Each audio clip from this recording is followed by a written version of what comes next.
It's a reading, no, it's a writing class today, and we are going to go through writing task 1.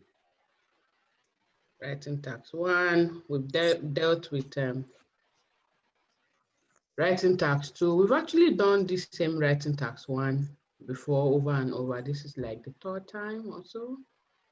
So I will advise anyone that you can go through our previous classes and see maybe you gain 1 or 2 things from there, so you meet up with the class. If this is your first time joining us, I really do advise you need to go through some of those, because there may be some things that they'll be talking about in the class presently that you may not be aware of, and so you don't feel like you're left behind. It's okay if you're able to go through those classes to, bridge the gap between what we've done and what we are doing at the moment. Thank you for connecting. Remember to tell your friends, share the link with your loved ones. Let those who you think need the classes know, so they can also benefit from it like you are benefiting. Hopefully we will have a great time tonight. Yep, let's go there. Okay. Writing task 1. Writing task 1. I'd like to beg your indulgence that when you're coming into this class, as much as possible, put your videos on. If you can't have video where you are, you can just watch directly from the YouTube channel and you will still gain from the lesson. So if you're here with us, please put your video on so we can see your beautiful face. Yes. Writing task 1. Who is going to help the class? We've done it before, so stop looking at me as if I'm speaking Latin. Writing task 1. Hannah, how many words are you supposed to write in writing task 1? At least how many words? 150 words. Thank you. Sufianu, how many paragraphs are you supposed to have all in the writing task 1? 3. What are they? The introduction, the overview, and the main body paragraph. Okay, as long as you know what those things carry, it doesn't really matter what they are called. Your overall statement, that's your introduction. The overview, general overview, is actually still introduction.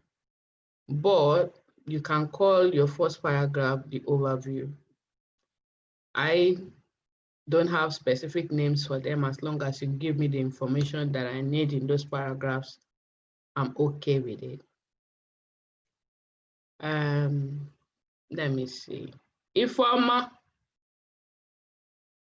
she's laughing. You thought you will escape, Abby. You can't escape. Ifeoma, tell me, what are the band descriptors, please?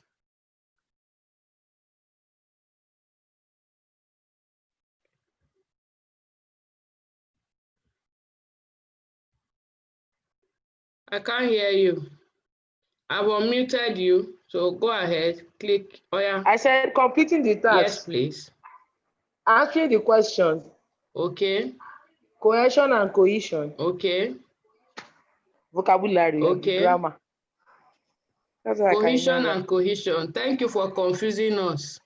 Cohesion and cohesion, Abby. Coherent and cohesion. You think you can use Oyibo and cover up. You can't cover up. Better say the right thing. Coherence and cohesion. Thank you. Okay. Yes, coherence and cohesion. And it's not completing the task. It is called task achievement. Okay, Task achievement, task response. That task achievement, task response. Okay. Yeah. Yes, ma'am. Task completion. All right. Yes, ma'am. We've got vocabularies. Yeah. Okay. Lexical resource, where you have all your vocabularies. Yeah. And you have grammatical range and accuracy that has to do with your sentence formation, the correctness, okay, of your sentences that form the paragraph. Thank you, at least you remember that one. Can we have a list of the types of tasks defined in writing task 1? Marianne, give me 2 types of tasks you can find in writing task 1, please.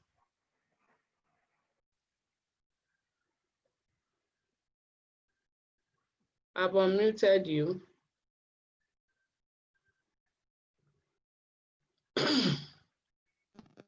Wow, Graph. 1. Can you hear me, ma'am? Graph and process. Process or progress? Yes, Which one? Process. Process. Which of them? Data. Process. Process. Thank you. Thank you very much. Amaka? Yes. Give me 2 different types of tasks that you can find in writing 1. The types of text I can find in writing 1. Wow. Is this your first time in this class? Yes, not really, ma, but I've not been frequent. I know maybe ending of this thing of the class. I've not really started from the beginning because of work. Okay, so have you heard anything about writing task 1 before? Do you know Yes, anything? yes. Okay, so what are the types of tasks that you can find under task 1? Types of jobs that you can find. Types of questions that you can find. Okay, like opinion questions. Okay, no, sorry, ma'am. Like float science. Do you mean question? What do you mean? What do you Task 1.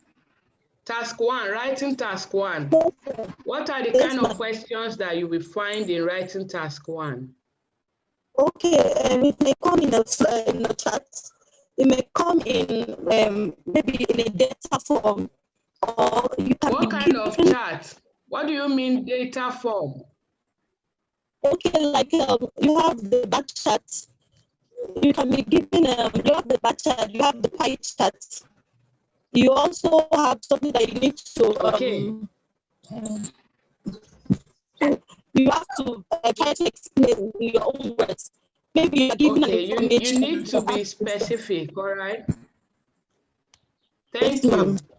When you are asked a question, note that you need to be specific, straight to the answer, straight to the point, give what you are asked and go your way, all right? Whatever you are asked, just give it and go your way. We have different types of questions that you will find here. The writing task 1 generally is a task where you are given something to see. You see something. Writing task 2, you think something. I think I've told you that difference before. You need to think up your ideas. In writing task 2, you are expected to write using your own ideas. But in writing task 1, you are expected to either summarize and highlight, okay, or just give a brief detail of a particular data that is given to you. The data could be an information on a graph, a line graph, a bar chart, a pie chart. It could be a process graph, okay? Could be a map, could be a floor plan, all right? And it could be a table as well. Irrespective of what they are, they all answer to what we call the the band descriptors. These band descriptors, we say that they are the elements on which you are scored, you are graded, you are rated Okay, you are judged. Your examiner is going to give you a score or a mark based on these 4 things. We have mentioned them. It is worthy of note that you know what is expected in each of them. The first one is your task completion, task achievement, task response, irrespective of whatever it is called. Here, it's rating you based on how you have finished answering the question. If the question say, highlight and summarize, did you highlight and did you give a summary? If at the end of the day you highlighted, but there's no summary, then you will not score a good mark for your task achievement. Task achievement applies to both writing task 1 and writing task 2. Task achievement, for you to complete the task as well, it means that you have written not less than 150 words put together as sentences in a paragraph. For your task achievement, it also means that you have followed the structure of the writing task. The writing task is made up of 3 structures. The first, there are 3 paragraphs all in all: the introduction, the summary, the overall statement, then your first body paragraph, your second body paragraph, which are all maybe the overview, and then your summary, depending on the kind of question you are asked. That is why I don't name them. I am not naming them because what you will find in your body paragraphs or in your paragraphs 2 and 3 for a process graph is different from what you will find in a line graph. Okay? What's wrong with you? I'm in a class. So, irrespective of what it is, there are 3 paragraphs that you are expected to write in the writing task 1. Your first paragraph is made up of your overall statement and your specific statement, your question prompt and your general statement. In the writing task 2, we say it is general statement and specific statement, while in writing task 1, we say it is general statement and your overall statement. For you to get an introduction, a good introduction for your writing task 1, you have a general view of the task before you, and you will paraphrase your question prompt. How do you get a paraphrase of your question prompt, and what is a paraphrase? A paraphrase is a sentence that you have made out of the original statement using words that are nearest in meaning, okay, called synonyms, in such a way that your own sentence is in different words, but the meaning of the initial statement has not changed. Do we understand? Do we understand? No, ma'am. I don't understand. No or yes? No. Okay. A paraphrase is a sentence that you have made from an original sentence, for example, using different words from what the original person has used, but you have not changed the meaning of what the person has said. What's the confusion?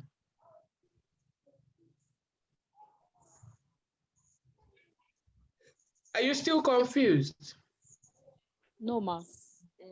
Good. Thank you. My name is Joy Agagwu.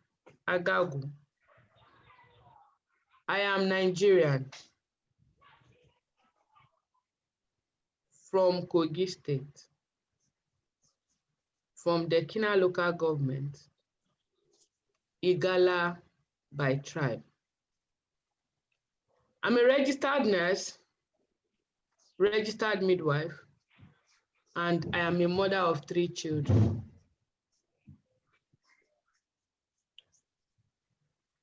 I'm called Joy Agagwu from the Igala part of Kogi State in Nigeria. I have 3 kids and I work as a nurse and a midwife. Is there any difference? Yes, ma'am. Is there any difference? Yes, ma'am. But same idea. What's the difference? The difference that you use the words in different words, but the same idea. But same information. Yes, ma'am. What I said is not an idea. It's an information I just gave you. Different words, same information, same thing was passed across. Okay?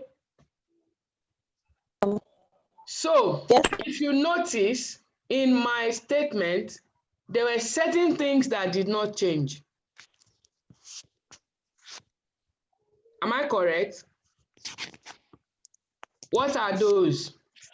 What did you notice that didn't change? The 3 children. Your state of origin. Yes. What did not change? My children changed. I said I'm a mother of 3, and I said I have 3 children. So why did you say it did not change? Okay. I can say, okay, I have 3 kids. What did not change? Number 1, the nouns. The noun did not change. Did my name change? What is a noun?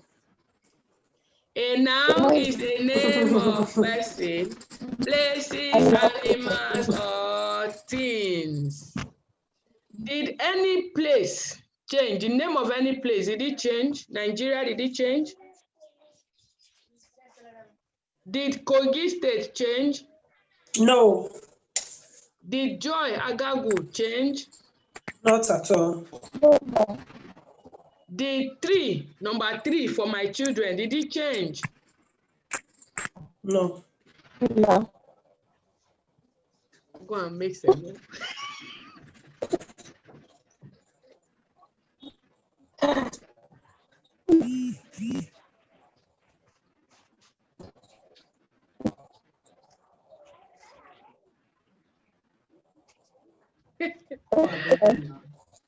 Okay, sorry about that. My son just got back from school and he's asking of food.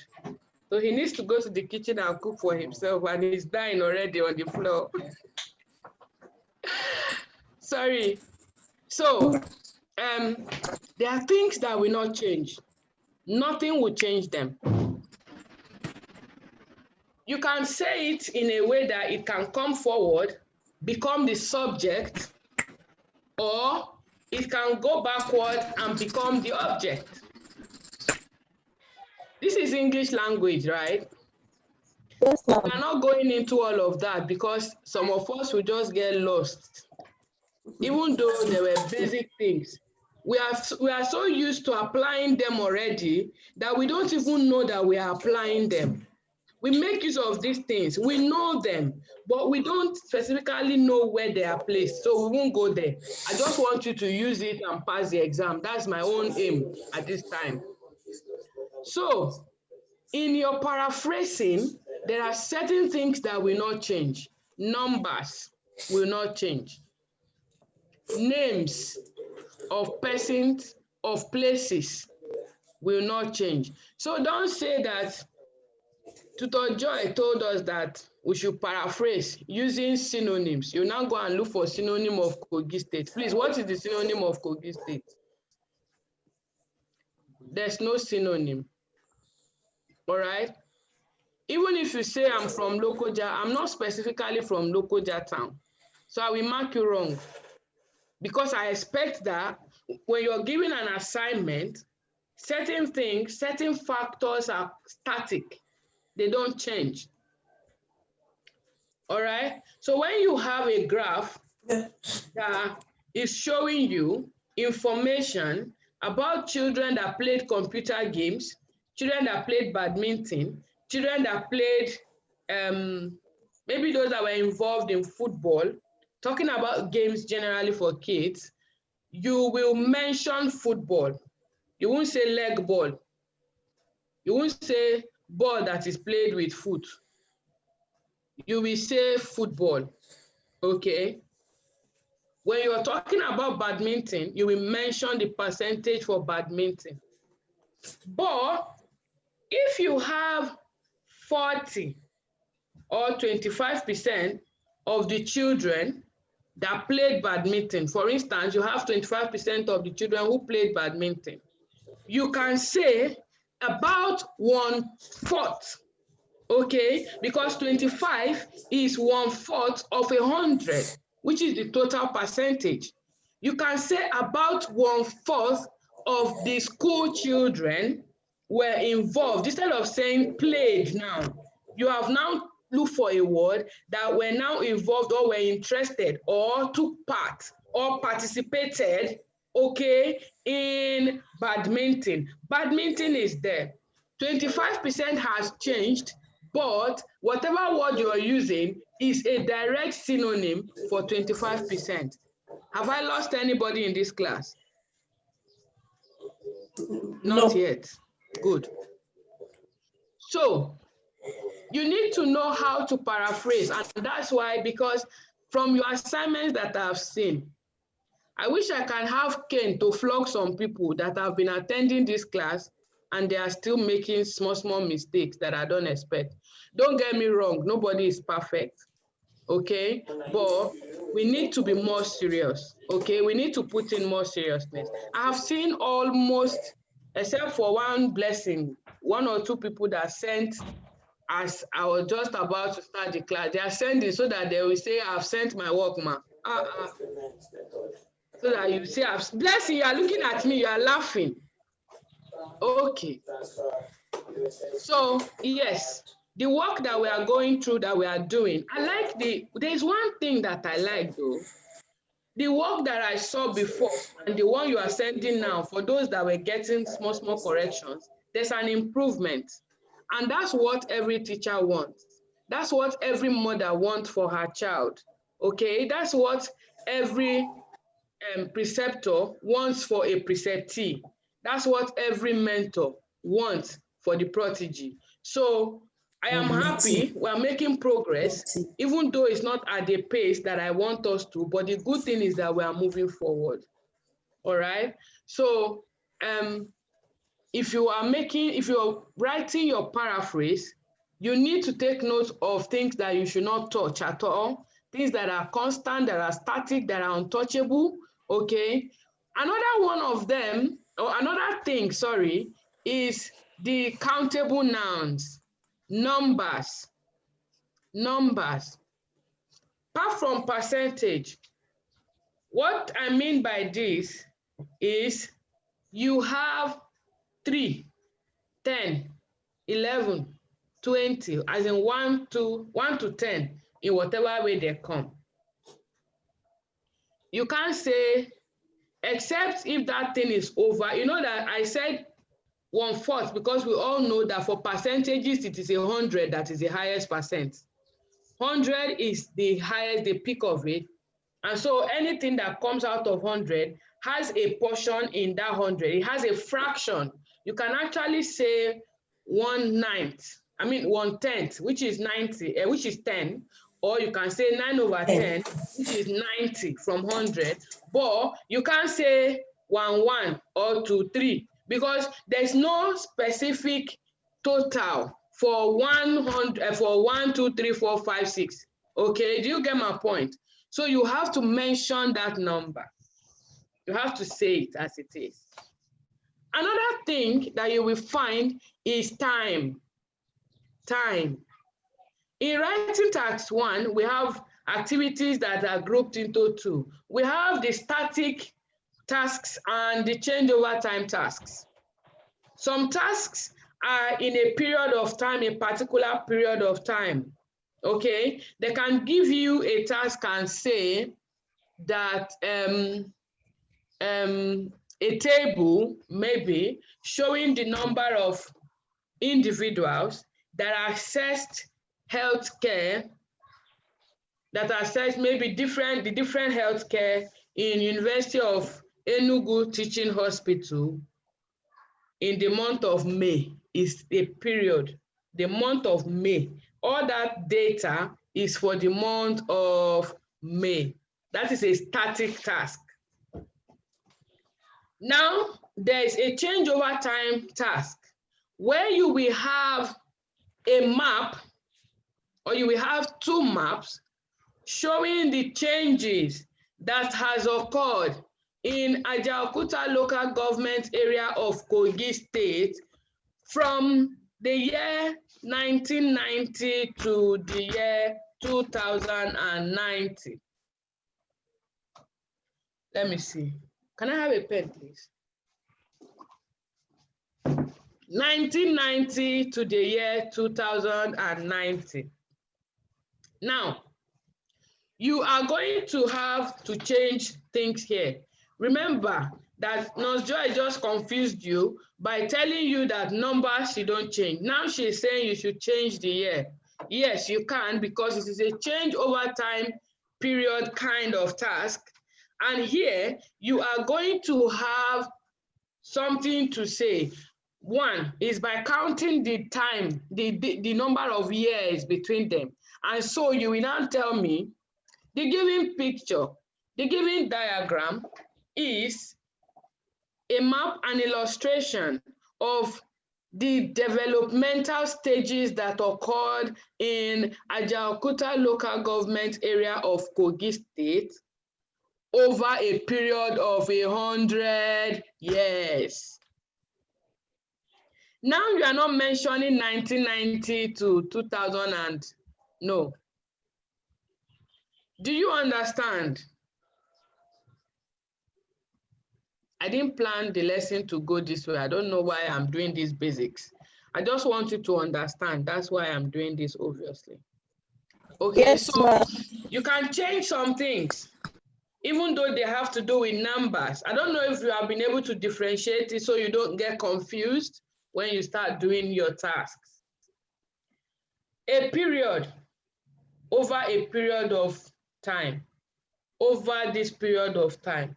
You can say they have said from 1990 to 2090. You can say between 1990 and 2090. You can say over a period of 100 years. You can say in a 100-year period. You have paraphrased that statement for me. And I will like it because you have not given me back my own words.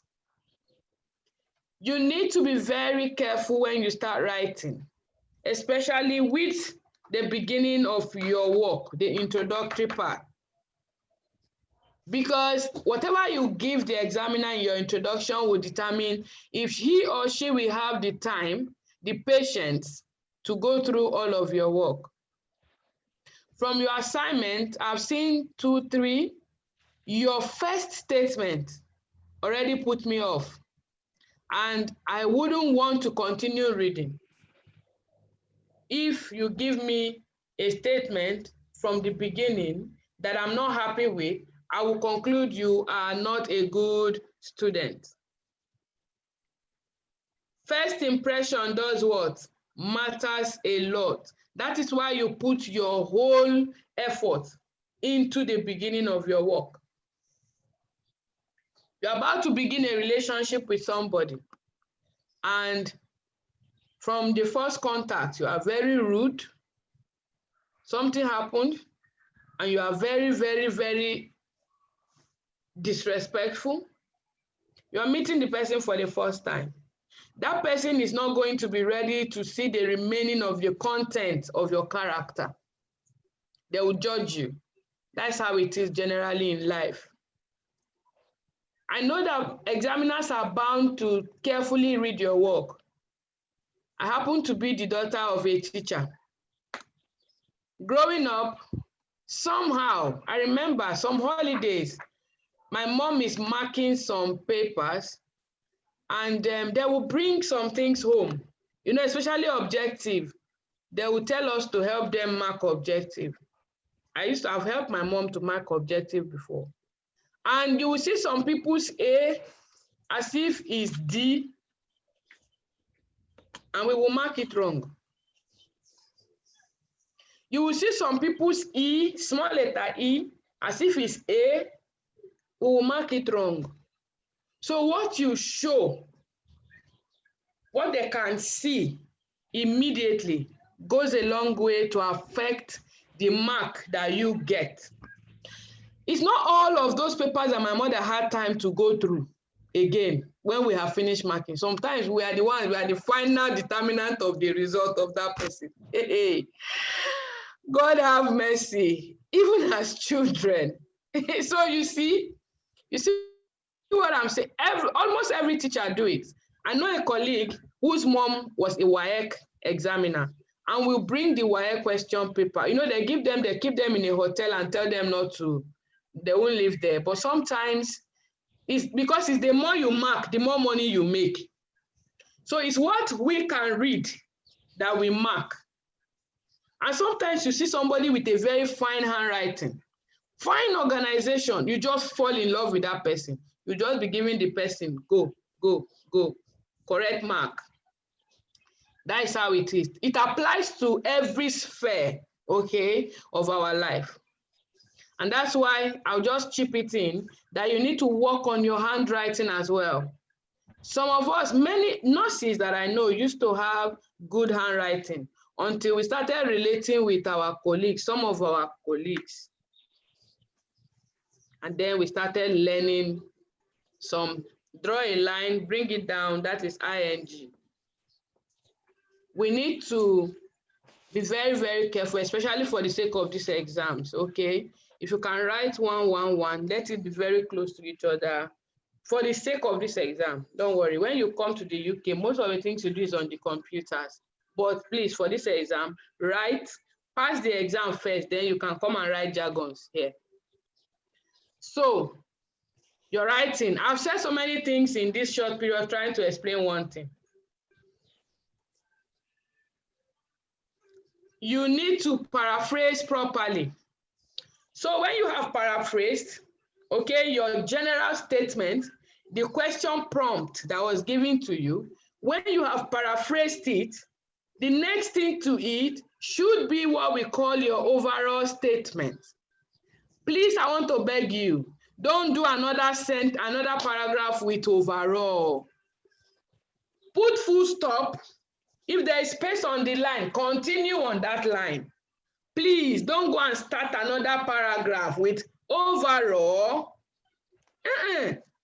You have made it 4 paragraphs. See, when the examiners see your paper, they look at it.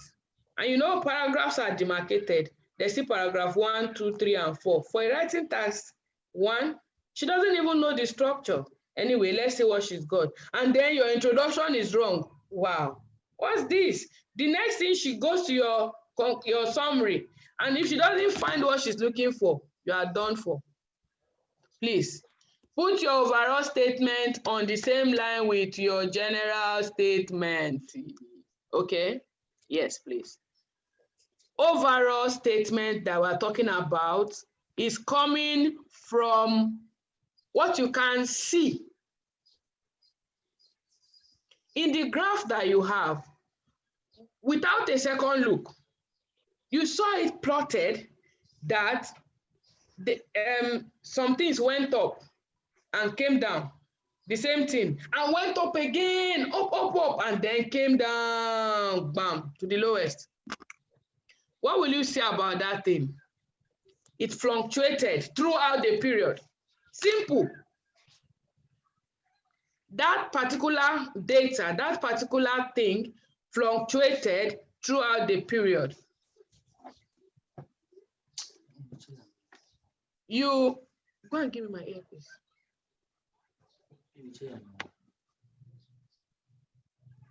You will also notice that there are certain things that you don't need to mention in your overall statement. For overall statement, give me overall.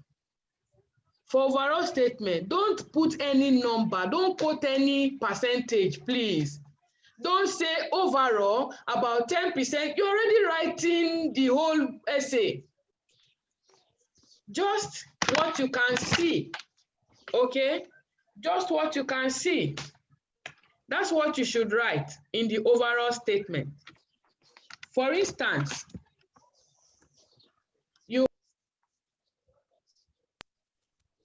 that is showing the number of students that attended chemistry classes. Or, let me see this way. You have different subjects that students attended more, okay? You have attendance for different subjects. And there's a graph plotted for chemistry, physics, biology, and maths. And then maybe literature. And at a glance, at this graph before you, you have seen that chemistry has the highest, okay, attendance, though it fluctuated. And you have physics has the lowest, okay, while biology has equal, you know, I mean, it's on the average. Now, they have a total of 100 students. 80 attended chemistry. 10 attended physics. 50 attended biology classes. What will be my overall statement for this particular diagram? Overall,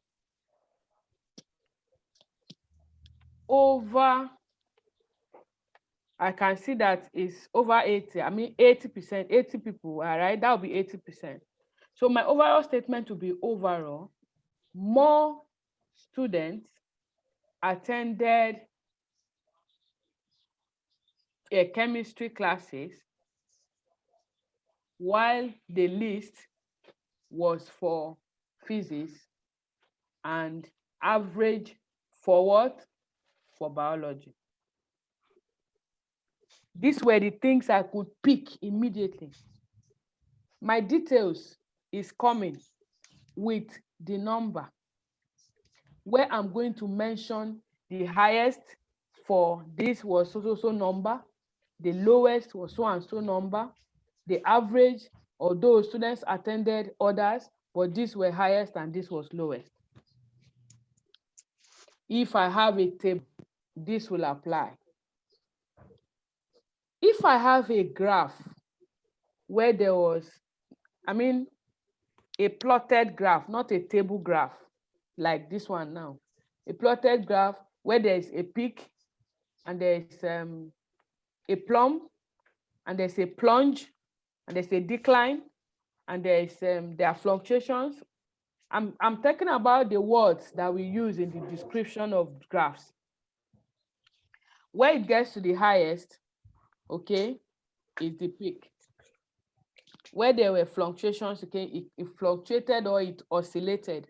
You know oscillation in physics, you remember oscillation in physics, okay, where it will just be like dingling, dangling, there, back and forth, you know, it's fluctuating. and where there is maybe like a sudden change, something that was very, very low suddenly went up. Vera, I'm going to remove you from my class. And Bukola, usually I don't warn before I remove, but I'm warning you now.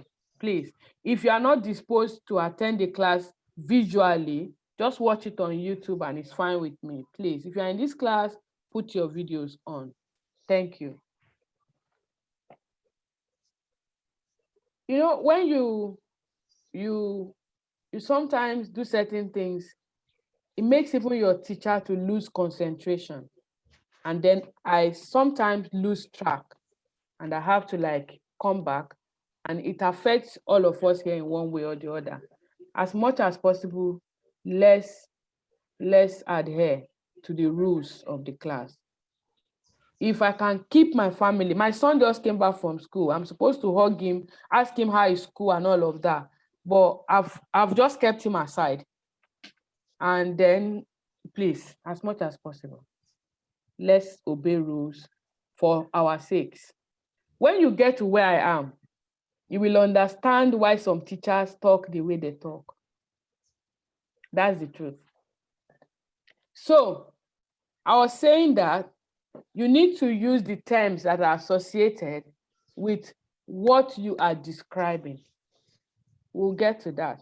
I'm just giving you a general explanation, then I can go one after the other. We may not finish in this class, but we can go one after the other as time permits us.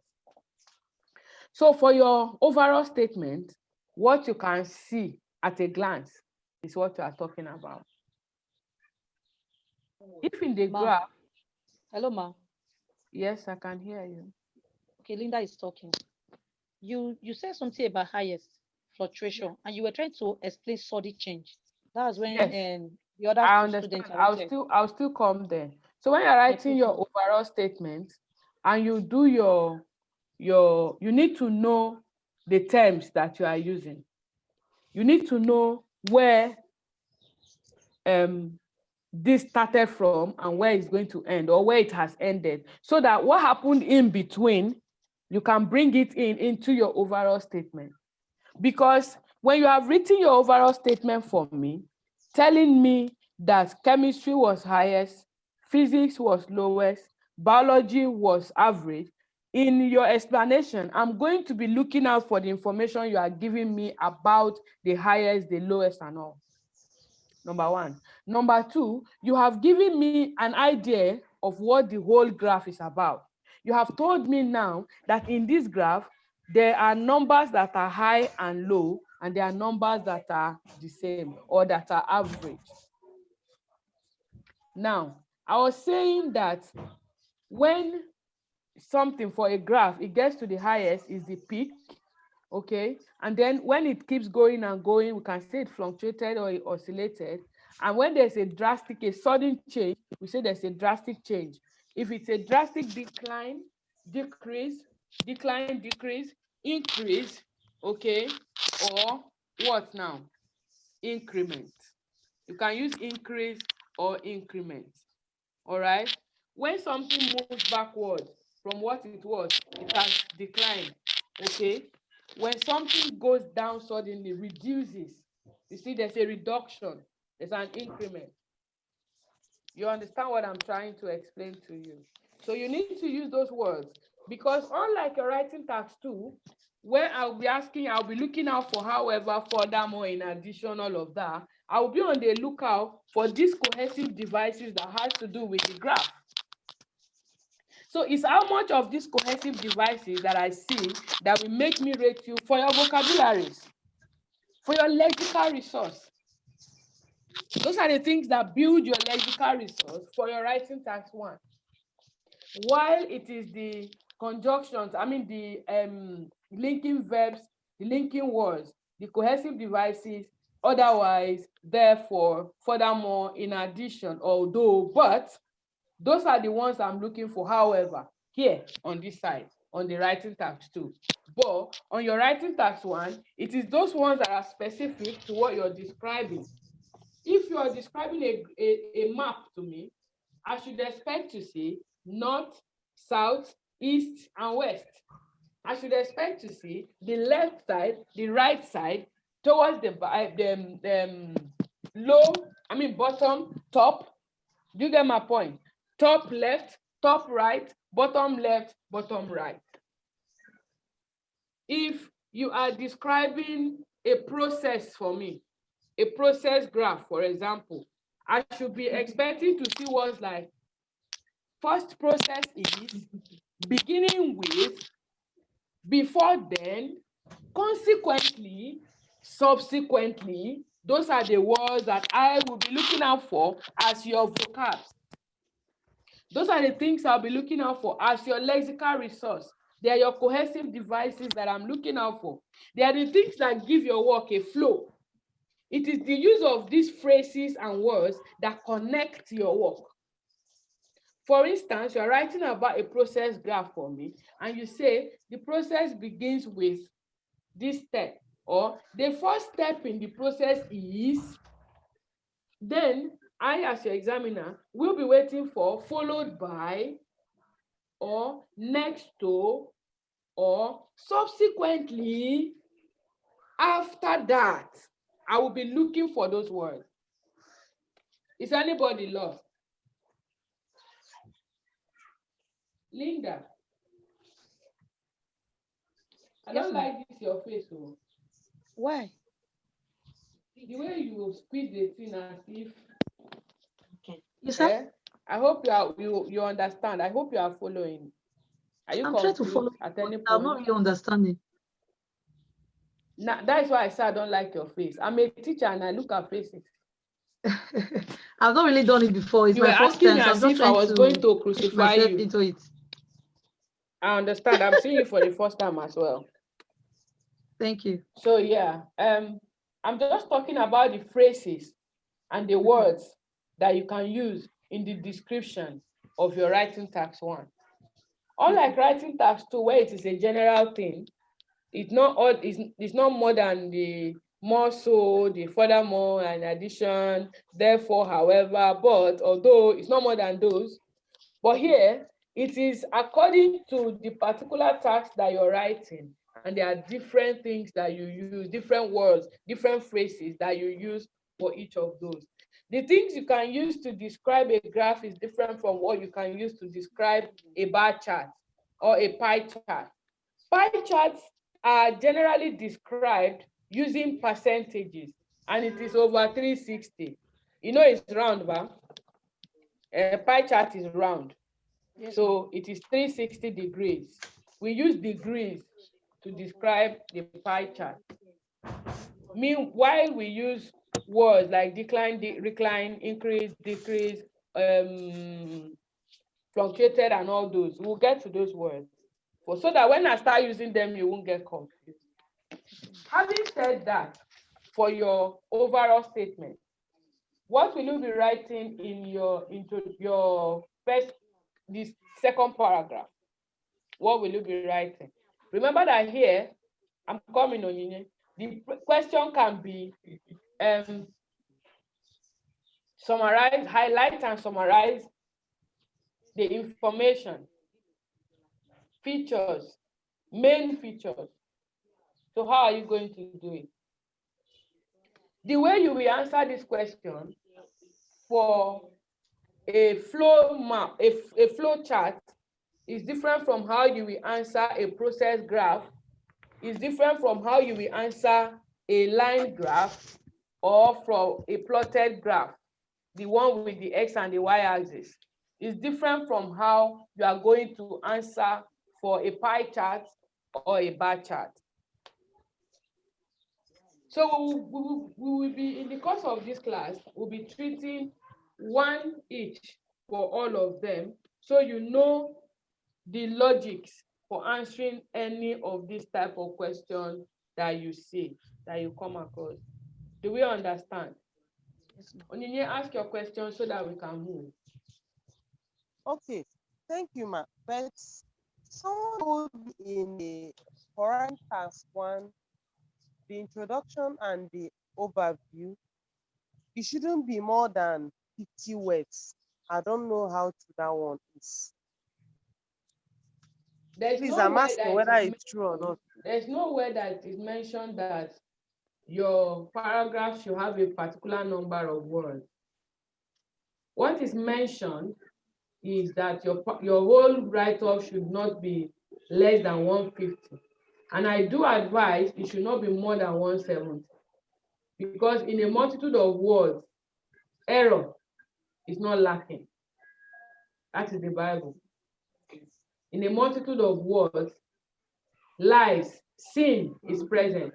Lies. When you talk too much, you lie a lot. Yes. That is logic. My dear, there's no number of words for that. I've never heard that.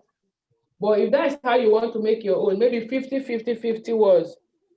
But if you have used 50 words to describe only your overall statement, 50 words already. Where the main information is, how many will you now use? Wisdom is profitable to direct. And see, it's not every information that you hear that you put into action. Do you understand? You know why? Because what works for Mr. A may not work for Mr. B. So what you should do is to follow the universal principle that definitely works for everybody. You know, we say universal precautions, 5 things. It was 5 things. Now it has increased, and for some it has reduced. The steps of washing our hands. Before, they said it was 3 steps. Now it is 5. WHO says it's 5. Some institutions here say it is 7 steps.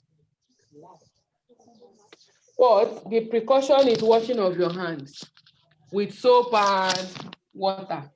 However you wash the hand, but soap and water has cleaned the hands, that is the basics. I'm just giving an example. Don't laugh at my illustration. I'm just giving you an example to tell you that the most important thing is get the number of words, okay? Get the structure. That is the most important thing. However you split your words, to me, it does not matter. I've never heard it. I'm hearing it for the first time. Marcel, what is your question?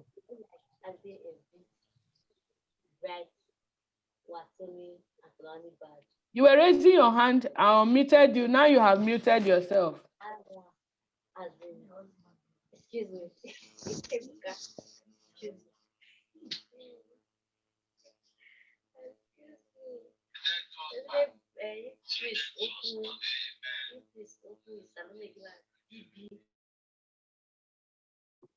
Marcel, I can't hear you. I thought you have a question. You were raising your hand.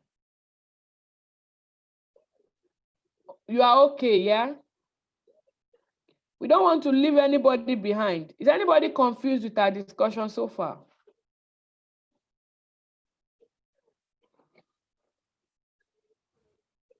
Check the screen of your phone. I've asked you to unmute.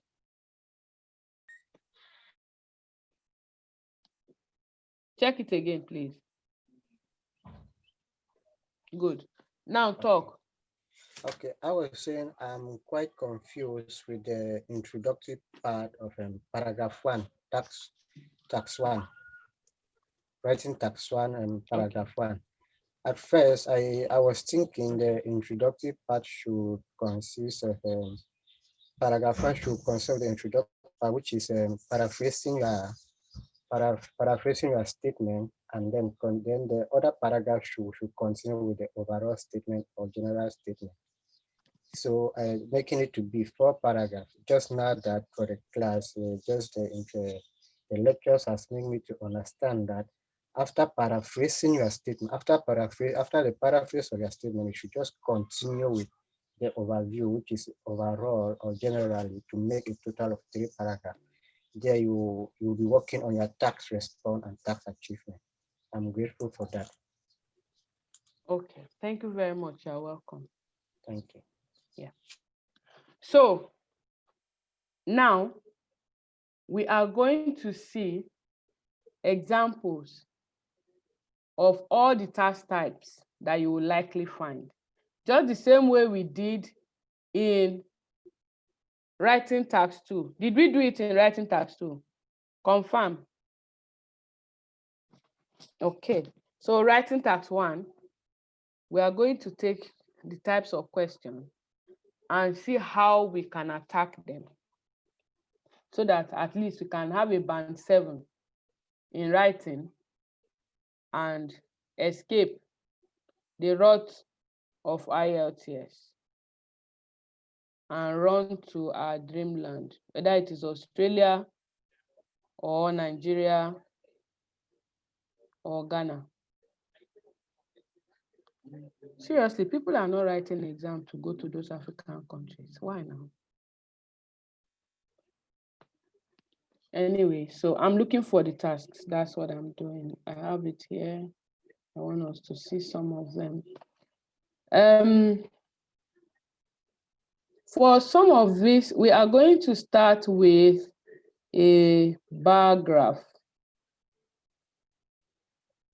A bar graph.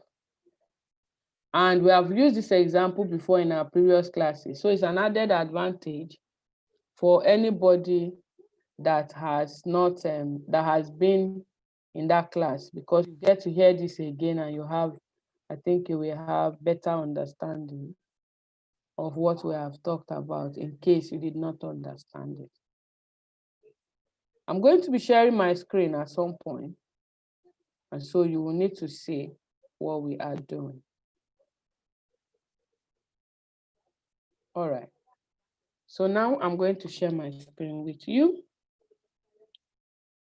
so that we can solve this problem together. Share screen. You can take a screenshot, like I usually say. Take a screenshot so that you can have it for yourself later on. All right.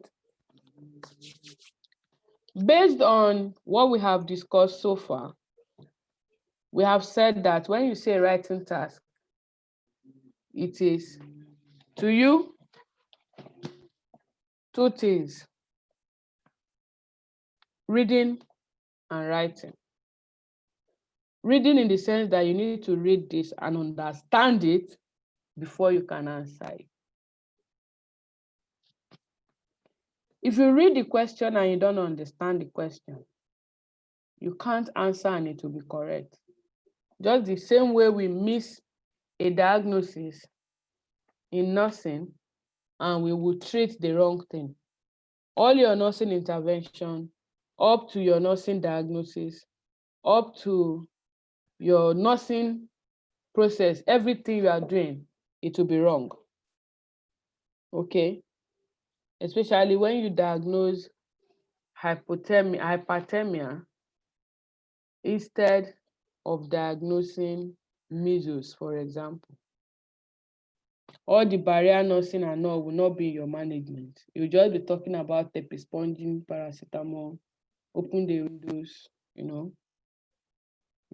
switch the fan on, switch the AC on to cool the temperature, give prescribed medications, forgetting that it is the measles that has caused the temperature. And so you need to barrier nurse, you need to give some antibiotics that have been prescribed as well. And then you need to put some cream to suit the skin. Meanwhile, if you are managing hyperthermia, you are not going to cover the skin with any Vaseline because you want that there should be, exchange as much as possible. So you will even tape a sponge so that there can be heat loss from the body and heat gained by the environment to cause a balance in the patient's body and in the environment as well. So we have a graph before us, the Australian children and the New Zealanders. The graph below shows information about the activities that New Zealand and Australian children enjoy doing the most in 2017. To start with, this is a static task from the explanation I gave you. I gave you an explanation that a static task is a particular period, while a changeover time task is the one that has a specific period of time. And I did give an example of from 1990 to the year 2090. So yeah. Summarize the information by selecting and reporting the main features and make comparisons where relevant. First of all, you need to know what this task is about. The task is about two groups of people, New Zealanders and the Australians. All of them are children. That is number one thing you need to know, that it is two. And if there are two, it makes your work easy in the writing. I will explain why. When you have done your introductory part, you have given an overall statement, okay, and you are writing, it's easier. You group the Australians together, write everything about the Australians, okay, and then you go to the New Zealanders and write everything about the New Zealanders. It makes it easy. That way, as you're writing, you are making comparisons along the line. Do you understand? Another way to write this task is to pick for each of the tasks. Are you seeing my cursor? If you pick for art and culture, you say for art and culture, this and this and this, while for books, then for computer and DVD, going forward, the people that went to the park and then those that were involved in sports. This method is dangerous. Very, very dangerous. You will score your marks if you do it well. But now, the conjunctions to join the statement, if you are not careful, you will just be using one or two of them. And at the end of the day, the examiner will mark you low for repetition of information. Another aspect is this: you can or you may forget. Some people will tell you to pick the highest and the lowest and talk about it. Then pick the rest and talk about it next. It's a good way, if you remember. If I want to do it, I'll do it. And we are going to solve all the ways. We are going to follow all of the examples. So, grouping of your data, first of all. Have you taken a screenshot? If you need a screenshot, please take a screenshot. You have to group your data. First of all, what is this thing is all about? It's about games.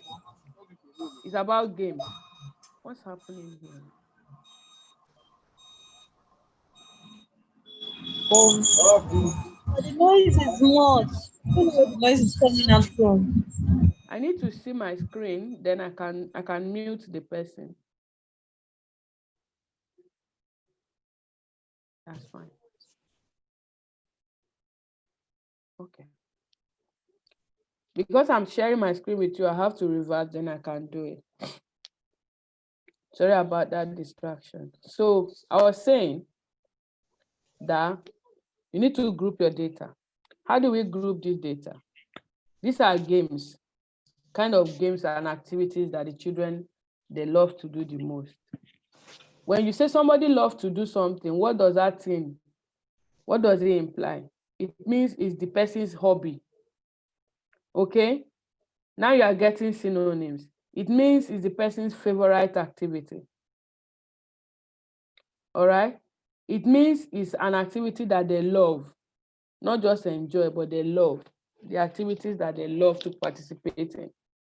So having grouped this data, I did group them into indoor and outdoor activity because I discovered that sports is outdoor, DVD is indoor, going to the park is outdoor, reading books is indoor, arts and crafts is both outdoor and indoor, isn't it? You can do art and craft outside, you can do it at home. Computer games has to be indoor. You can't stay in the sun or at the park to do computer game, to play computer games, sorry. So having grouped them into two activities, which are indoor and outdoor, although one of them is an outdoor and is an indoor, but I am going to classify it as an indoor for the purpose of this lesson. You can paint, you paint at home, you paint in a studio. Am I correct? It's indoor, not outdoor. So let's start from the beginning. Now, we said that for our introduction, we need to do what? We need to write about our general statement. And to write about our general statement, we need to paraphrase. To paraphrase, we need to get our key points. To get our key points, we need to go through the question. The graph below shows information about the activities that New Zealand and Australian children enjoy doing the most in 2007. The graph below shows information, activities, New Zealand, Australian children enjoying doing the most, 2007. Those are our keywords here. For the graph, what do we say? Can we replace the graph with? The graph below, what will you tell me about it? What will you say is a synonym for it?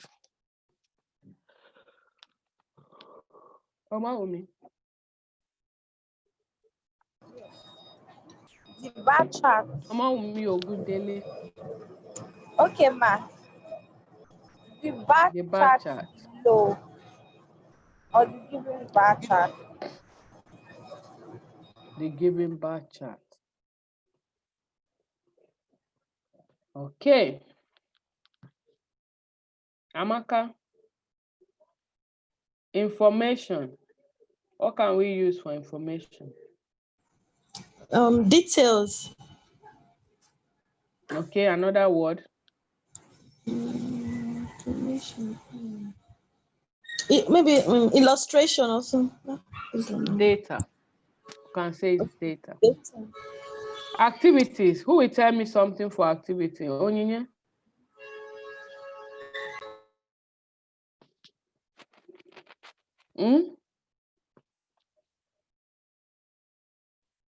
Yes, ma'am. What will you say is for activity? Can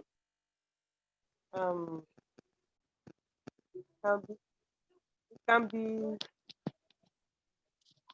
I taught you people how to look for, okay? Because you have seen games here, but going to the park is not a game. So how do we say that? I taught you people how to look for synonyms. And I was exposing that you do expo as you are sitting down in the class. Just carry your phone, go to Google, type what you are looking for, and write synonym. So if, for instance, I want the synonyms for activities, okay, I will just write synonyms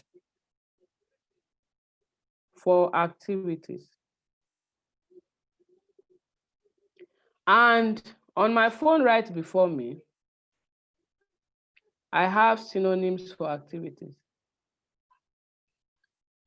Many of them. Events is one of them. All right? Events, incidents, dynamism, verbs is one of them.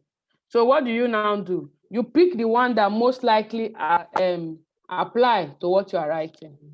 That's why you need to practice, because you can't do this in the exam hall. But if you have practiced, you now know that the words, these particular words, can be interchanged. They can be used, okay, with each other. So you'll be able to use it correctly and timely too. Do we understand? Synonyms for New Zealand. Who will give me synonym for New Zealand?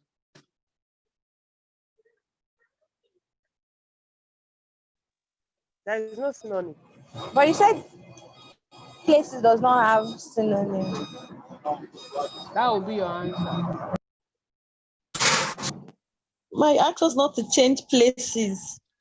That would be your answer.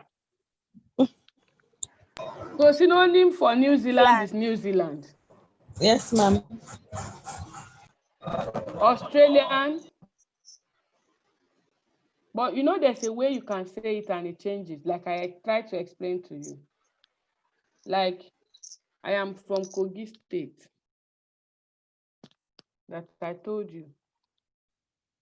I came from an area in Kogi State. Okay? So New Zealand, you can say New Zealanders. You can say children from New Zealand. It does not mean that you cannot paraphrase. That's what I'm trying to explain to you. And then enjoy doing the most. What are we going to use? Favorites, hobbies.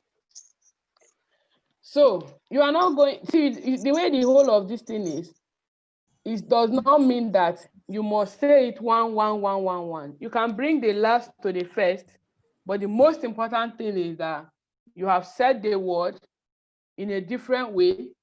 The meaning did not change. What other word do we have for children? Kids. Kids. Words. But do you know that a kid is a child of a goat bar? Yes, ma'am. Younger ones. Younger ones, the young ones, youngsters, words. Exactly. So those are the words we are going to use. Going by this, who will boldly tell me that I will paraphrase this thing like this for you? Helen, paraphrase for me now. Which one, ma? Which one are we doing? It's the same one now. The children. The same one. Can you paraphrase children? Paraphrase the statement, sister. Okay, you see the chart below shows the datas. Show the datas of the New Zealand and Australian children. Continue. Okay, children. Okay, the chart below shows data about the data about the activities. Sorry, ma, this is my first time. No problem, just do something. Nobody is blaming anybody. We are all learning, isn't it? Okay, the chart below shows the datas about the activities that New Zealand and Australian younger ones enjoy doing in the year 2000, in the year 2007. You have just read to me my own statement. And that's what I said we should not do. So you didn't remember any of the words that they were given to replace the things you were saying with. Okay, you need to make synonyms. Use synonyms to make the paraphrase, to make the statement. Use synonyms to paraphrase. That's the essence of you identifying your keywords and then using a synonym to paraphrase them. Christiana.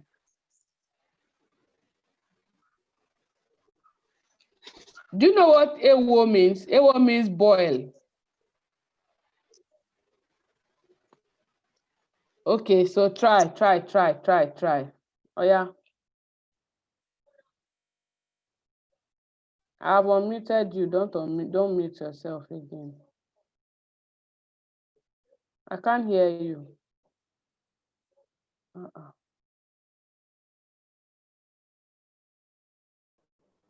So speak. Hello, ma. Yes, I can hear you. I said I didn't really get all the parts of the question. I just got few because it's still on the screen. The question is still on the screen. Okay. How do I? Are you at work? Yes, ma. Okay, Sufianu.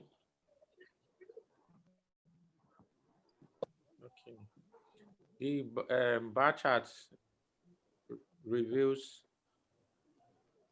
data about the hobbies of New Zealanders and Australian kids in the year 2007.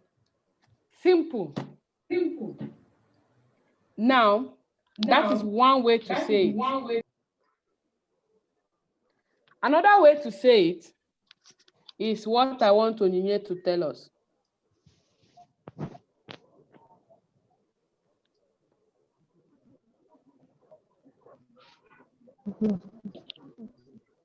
Yes, ma'am.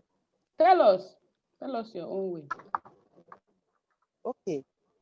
The bar chart compares data of different events that youngsters of New Zealand and Australia like performing 2007. You try. Well done. I'm seeing my namesake. Who is this person? Ojone Matthew. I've never seen this name in this class before. Who is she? Do you understand the class? Do you follow at all?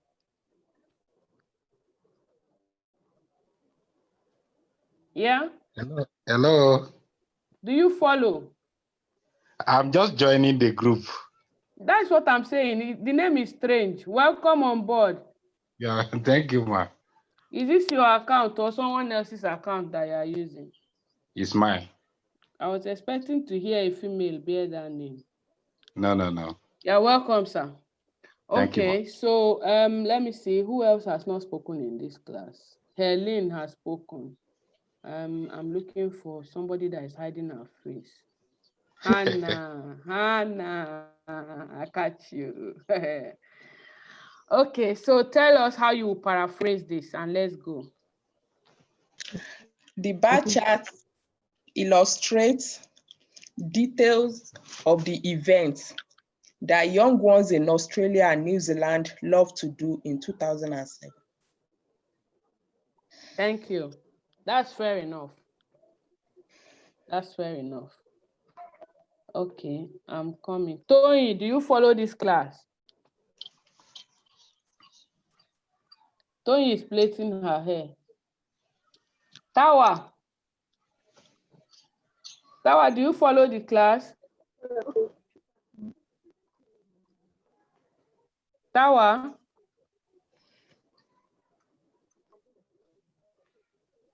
I've unmuted you. Touch your screen. Yeah. I said I'm just joining the class, but I can still say some things. Okay. Go ahead and say it. Say what you want to say. I'm just checking that band. The graph below depicts information about the activities that New Zealand and Australia children enjoys doing the most in the year 2007. Okay, in the year 2007. Thank you. Yes, ma'am. All right, we are going to move. Okay. With all of this now, you see how you are supposed to paraphrase. Get the words, the given diagram, the given chart, the given graph is a data of the activities that New Zealand and Australian youngsters love to do, of the events, okay? Or I can say the given diagram is a data of the favorite activities of children from New Zealand and Australia in 2007. That's USB code. Okay? All right? Do we understand now? Do we follow? Now, overall, what can you see in the whole of this? What can you see? What we can see is some are tall and some are short, Abi? Yes. From the bars that we can see across. Some are higher than some, that's what I mean. Everything is over 30%. It's in 30, the highest would have been 30%. And we've got 1, 2, 3, 4, 5, 6 activities. The blue one is a representation of the Australian, while the red is a representation of the New Zealanders. We have grouped our data into indoor and outdoor. Now, who has the highest? Let's see, what is indoor and what is outdoor? The outdoors we have here is sports and going to the park. Okay? And the indoors we have here is what? Arts, books, computer, and DVDs. We are going to select which people are the highest for these different activities. That way we can know who has more interest, okay, in indoor and who has more interest in outdoor. That way we can know whether there's any of these activities that they love to do together, that they have equal marks. For instance, in computer games, okay, we discovered that both of them are on 15%. Am I correct? Then we also discovered that for going to the park and for sports, the children from New Zealanders were all a little less than 15% or less than 15%. We have seen that the highest in the whole of this graph, whether for indoor and outdoor, is in sports for Australian children, which is their own highest, while the highest for the New Zealanders is in arts and crafts, which is 25%.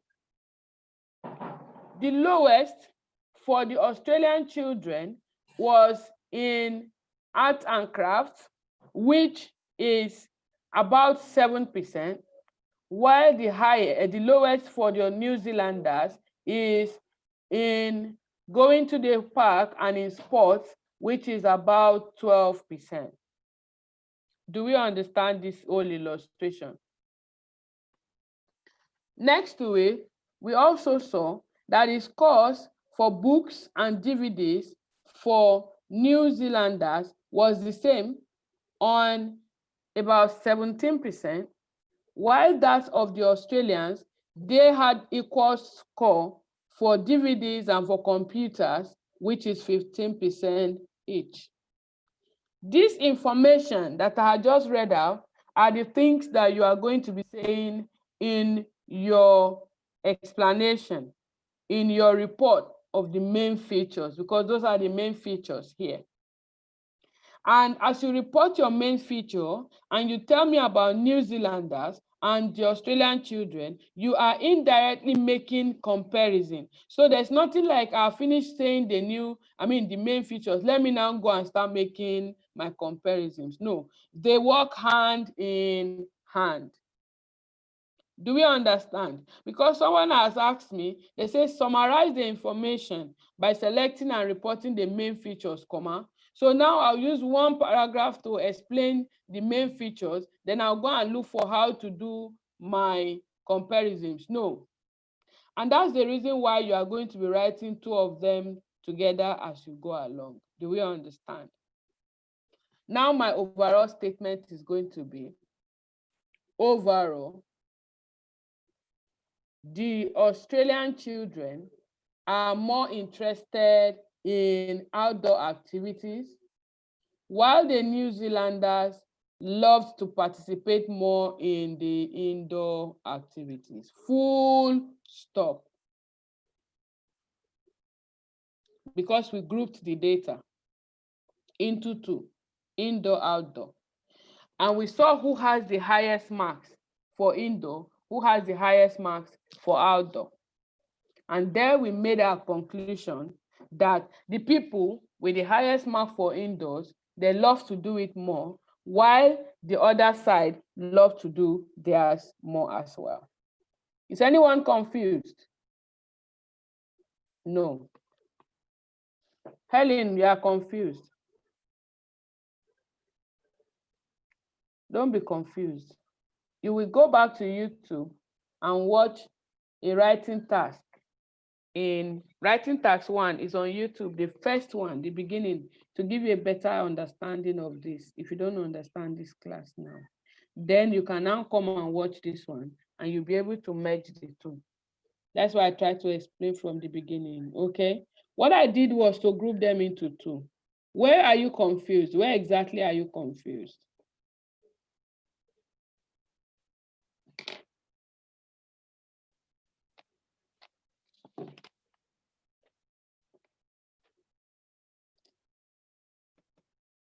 I'm unmuting you. What is wrong with you? Please unmute yourself. Yes, please. That's it. Okay. Talk. Ma, please, ma, how come about the indoor and outdoor? Are you in this class? Yes, ma.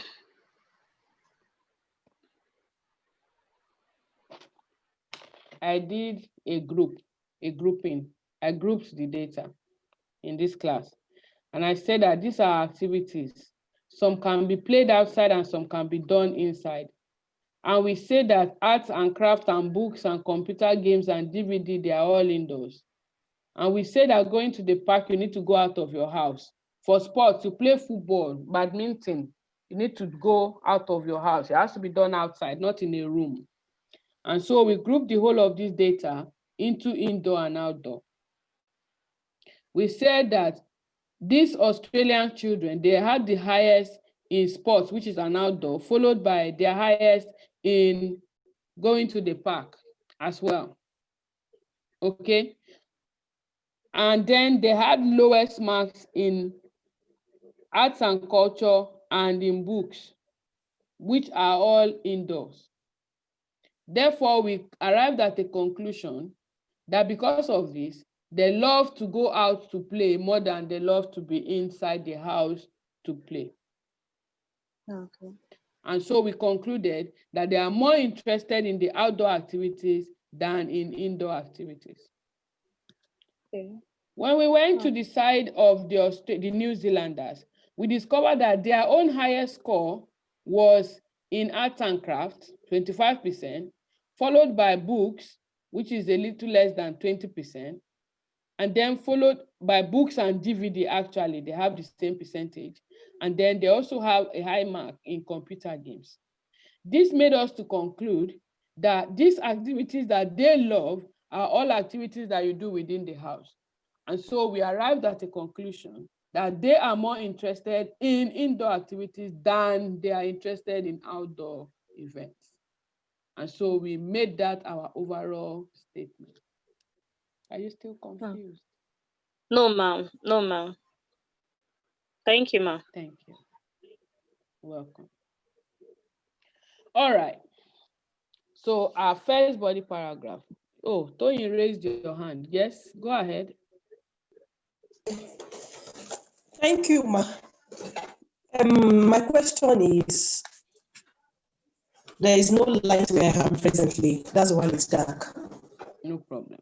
You can hear you. Yes, ma'am. My question is, in case if we are given activities that cannot be grouped, do we start to mention them one by one, or what do we do about it?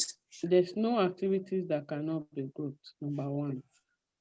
Number two, if you see an activity like this, it can be grouped. If you see an activity that cannot be grouped, it can be arranged in a different way. For example, you can't group a process graph, but you can arrange them and have a start point and divide it in such a way that you can have an overall statement. For instance, you have a graph, you have two maps. It cannot be grouped, but there's a difference in those two maps. And then there's a range in the two maps. For example, I have a map of my village Iyale in 1990, and I have the same map in the year 2019. Over the period that we are looking at, there has been some developments, isn't it? There has been changes.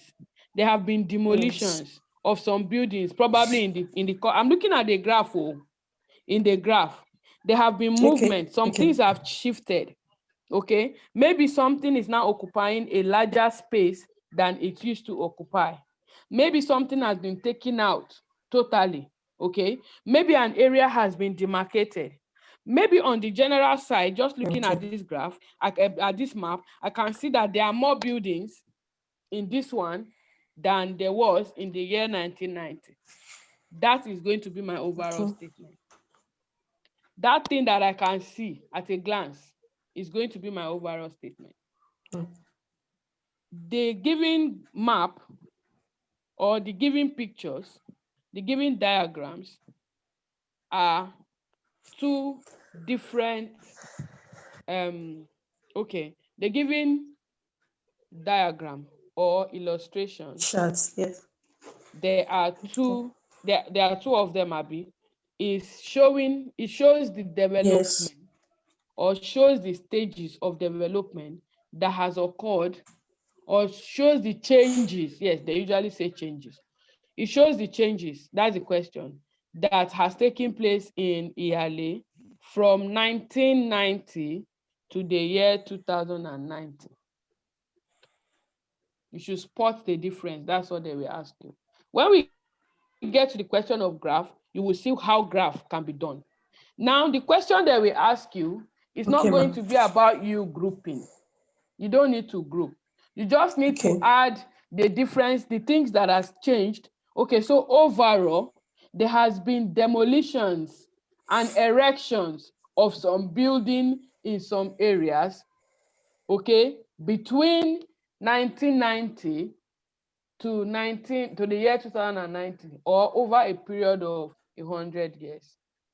Overall, new buildings have erupted on the eastern part of this map, while a park has been included on the southern part of this map between 1990 and 2009, or over a period of 100 years. What you see at a glance is what you are going to be telling me about. The major features. Remember that we always say main features. The thing that as soon as you hold this thing on your hand, you see, oh, this one has changed position. All right? Or it may be that they have created new routes. You can pick the routes, the roads that were constructed. Maybe there's now a roundabout here and there's no roundabout in this one. You choose the major thing, magnify it, pick it as your overall statement, and nobody is going to penalize you for that. Is that okay? Okay, ma'am. And then Yes, you ma'am. add Thank it you, to ma'am. your work, okay? Okay. So how do we move on with this now? How do we move on with this? The next question we should be talking about, or the next thing we should be talking about, should be how we are going to answer this question. Remember that we have our task achievement, okay, and all of that to consider as we answer. We have our task achievement. So what will we be discussing? Now we have said that the graph illustrates or shows the data about the favorite, maybe recreational activities, recreational events, okay, of children in New Zealand and Australia in 1 year. In 1 year, 2007 is 1 year. Overall, the Australians are more interested in outdoor activities, while the New Zealanders participated more in indoor activities. Now, for your explanation of this kind of question, I will want you as much as possible to pick the Australian kids and discuss them, then go to the New Zealand children and discuss them. So if you pick for the Australian kids, we are going to say, what is their most popular activity? It was sporting activity. All right. So the most popular activity for children in Australia was sporting activity, which accounted for about 28%. Next to it, okay, it's that next to it is what? Visiting park. Visiting park is how many of that? What was the score in visiting park? Did anybody take a screenshot? Yes. Visiting park 25. is how many? 25%. It's less than 25. Or it's exactly 25. What did you say? Exactly 25. Perfect. So visiting park was 25% for them. All right. Now you go to the next one. Then the third most popular event among them was what? Video game and watching movie. And both of them Yes. accounted for how many percent each? 15% each. While the 15% least each. activity that was popular among them was reading and art crafts, which were both 10% and 7% respectively. We have finished everything about the Australian children. When we move to the New Zealander, or going to the New Zealanders, or while for the New Zealanders, the highest portion of the young people enjoyed or participated or were involved in doing art and craft, which is about 25%. This was followed by reading of books. Reading of books was, let me see, about 17, Like 18, more than 17, 18%. 17 18. thereabouts. Yeah, so about 18%. Because it's something that is not numbered, don't be too sure. Okay, you can say roughly, you can say about. So that you'll not be too static. Do you get my point? Okay.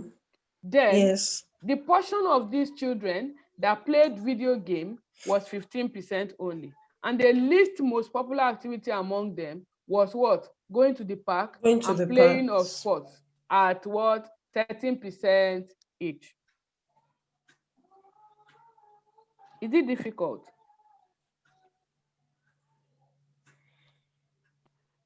Tell me now. Is it difficult? Not so much. No, no. It's not difficult, ba?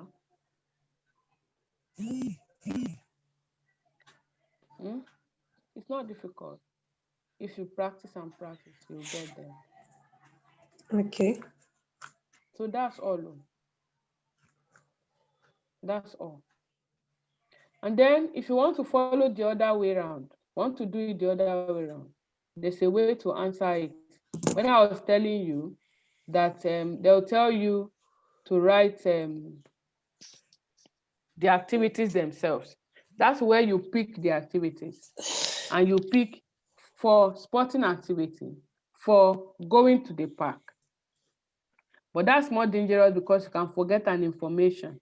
And if you forget an information, you are going to score a less mark. Nobody is going to penalize you if you follow the way you are doing, we have done now. And that is why I stick to it by teaching people to stick to it as well. Do we understand? Yes, ma'am. Yes, ma'am. Perfect. Any question on this one?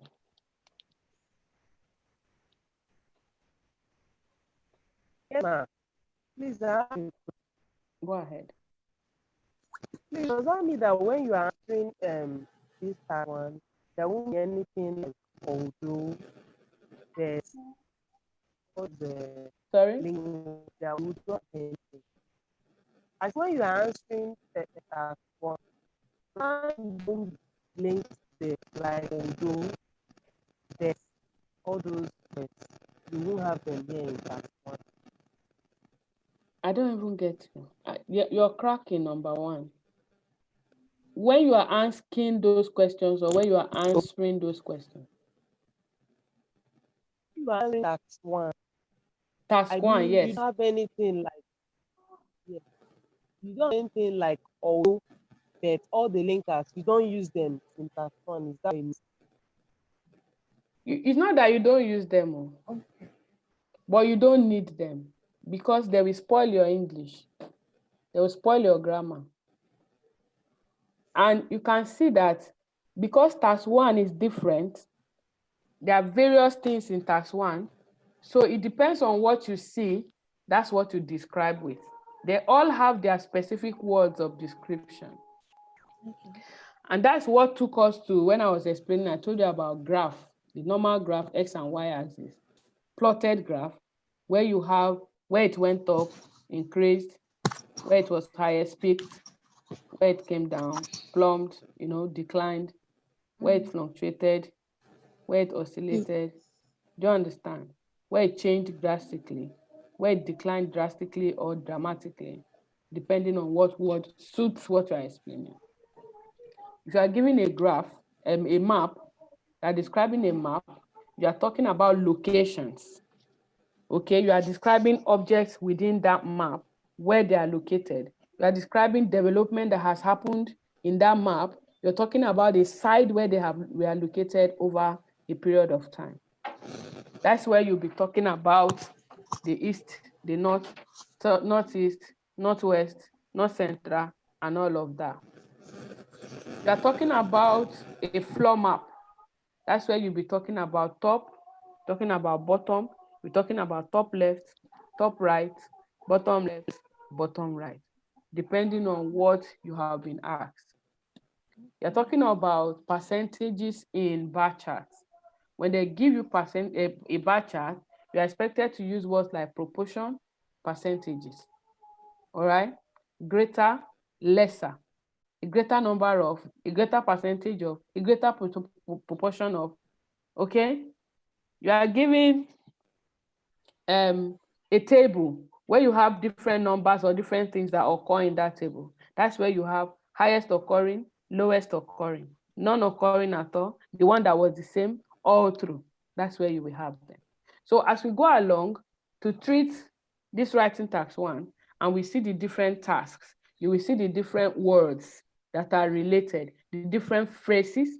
You're talking about a process graph, for example, a process where you have the making of something, maybe making of coal, and there are about 10 steps or 5 steps that are involved in the making of coal, for example. That's where you're talking about. Next to it is after this, subsequently, after then, followed by, all right? That's where you have all those phrases. It is in writing task 2 that you will find all those linking verbs. So for writing task 1, the cohesive devices available to you are different from what is available to you in writing task 2. Like in this one now, for example, I can say in that place where they have the same score, although the children, in my overall statement, I will go back to my overall statement and use although so you can understand. The overall, although there were activities that both youngsters participated at the same level, but the children from New Zealanders were more interested in indoor activities, while those from Australia had more interest or participated more in outdoor activities. Maybe I've used although. Is that not what you want to hear? I've used although and map and they're both. So at the end of the day, I have even increased the quality of my introduction, because I have told this woman or this man that is going to mark this exam that in this graph that you are seeing now, there are 3 different things. Some love outdoor, some love indoor, and there are things that both of them love together. Finish. So she will be looking out for the people that love indoor. How is their mark in those indoor activities? That's the detail she'll be looking out for when you are talking about those people. Then the people that love outdoor, how is their score in those outdoor activities? Those are the details that he or she will be looking out for. That's why I said first impression matters a lot. Whatever you tell your examiner from the beginning will capture their heart or take away their heart from you. Do we understand? I'm not going to take extra time in this class today because I came from a night shift and I'm going back to a night shift. So I should be on my way to work when it is 7. I need to bath and eat and dress up for the job. So yes, we will be discussing another thing. I can introduce something else before we go, and then I will send a sample of this particular one. I hope I have the time. I hope I find it though. I'll send it to the WhatsApp, to the Telegram group. I'll send a picture of it to the Telegram group so that you can write on it to practicalize this particular one that we have done today. Is that okay? Yes, ma'am. Good. So after this, we also have some graphs that will come like this, but there are 2 of them. You will see 2 graphs, either as the same line graph, or as a pie chart, or as a bar chart, or as map. We have talked about a single graph now, okay? We will talk about a double graph as well. Do we understand? Yes. Okay, so when you have a double graph, a picture, what do you do? A double picture, what do you do? You follow the same way. You paraphrase, okay, your question, and then pick one of the graph, discuss it, and pick the second graph and discuss it. Do you understand? If you have 2 graphs that showed activities, usually the 2 graphs will have the same variables, but different percentages or numbers or scores for them. That is how it happens. I will look for a picture of that one as well.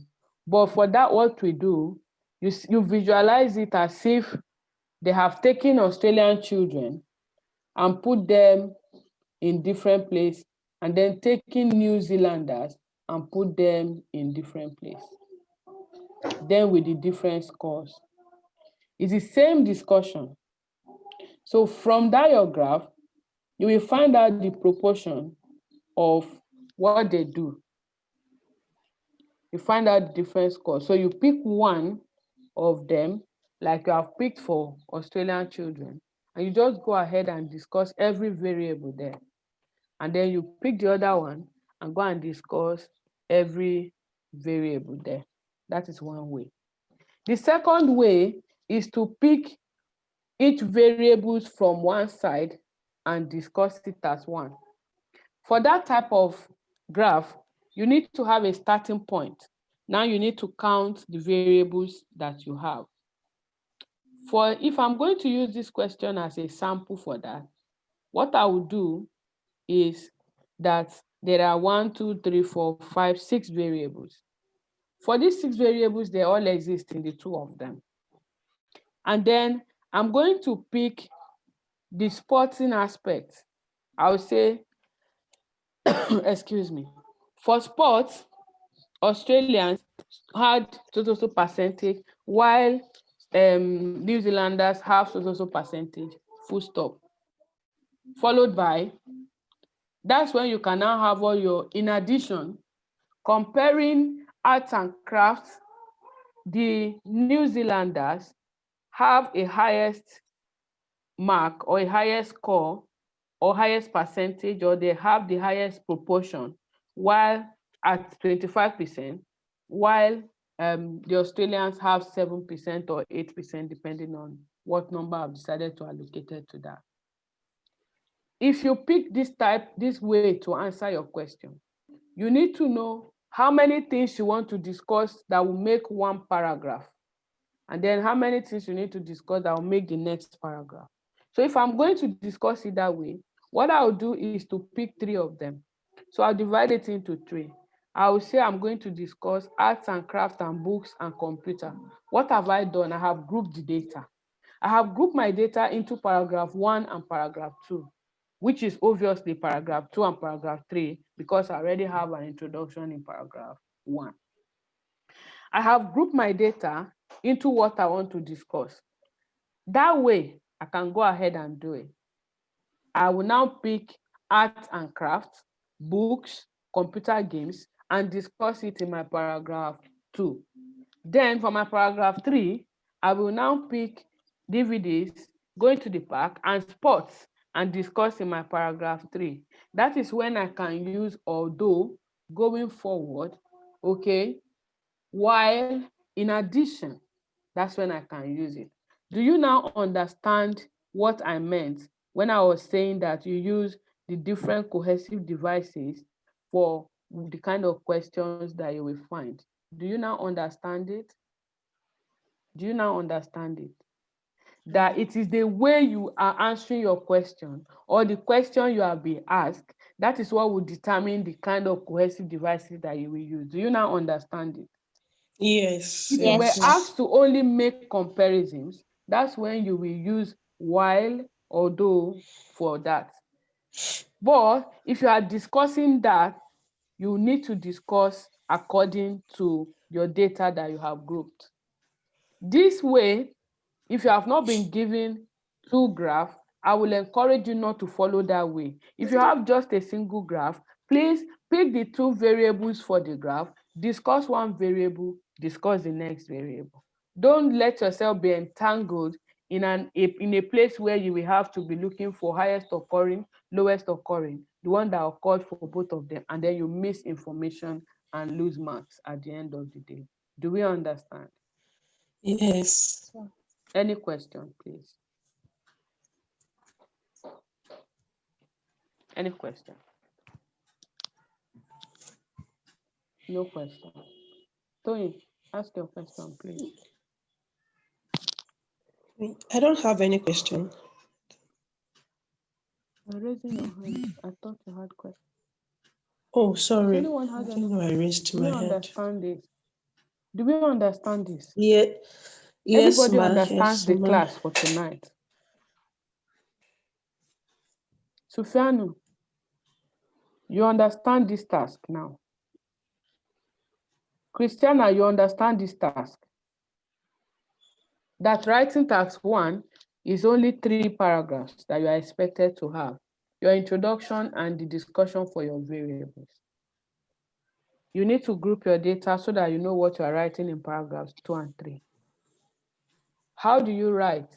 Identify your key points, get synonyms for them, paraphrase without changing the meaning of the statement, add your overall statement with it, and make it 1 paragraph. Paragraph 1, paragraph 2. Yes, paragraph 1, paragraph 2. Then you go over to write. First of all, you need to understand the question. If you don't understand the question, you end up writing things that you were not asked. Okay? If there's no question, it means that everybody understood the class for today. And I can confidently say that we have done bar graph. I have a question, ma. Okay, go ahead. Okay. Thank you, ma. For the grouping, the bar chart, we grouped it into indoor and outdoor activities. So I'm thinking, is there any need for us to indicate what we grouped under each of that heading? Or we didn't mention it. Did we mention it? No, I'm just asking if there's any need to do that. No, you don't have to write about that. Nobody is going to ask you. Okay, ma'am. It's only when you are writing in your writing that the person will now know, because you said there were more of indoor activity. As you are writing the activities, the person will know this is what is the indoor and this is what is the outdoor. Finish. Oh, okay. Thank you. Don't have to mention, I have grouped this into indoor and outdoor. No, you don't have to. Okay. Any other question? Any other question? No other question, right? In the absence of any other question, the class has come to an end for today. Hopefully, we should have our Saturday class. I I hope my thing does not change. So I'll see you again on Saturday. And Thank this you, ma. Saturday, we are going to continue with the writing task 1. We need to finish this, then we can move to something else. Okay? We'll Okay. finish with this Yes, writing ma'am. task because Okay. we've done writing task 2 and we're doing justice to it. So keep sending in your work and we will get to do the corrections. One of those days, I will bring all your write-up to the class and I'll call all your names. And I'm just joking. We will just make some corrections in the class and then we can move forward from there. Until we see again, please keep practicing. Share the links for people to watch for those that need them. There's a video of somebody who just passed again. So people are passing. If people are making, somebody has made a video so that it won't be stories, to not be stories. And then the thing is, some of you even know them in this class and you saw them and you hear that they have passed their exams. I think that should be enough to encourage you, to make you know that you too, if you follow the principles, you'll be able to pass. I'll see you on Saturday. You take care of yourself and have a great week ahead.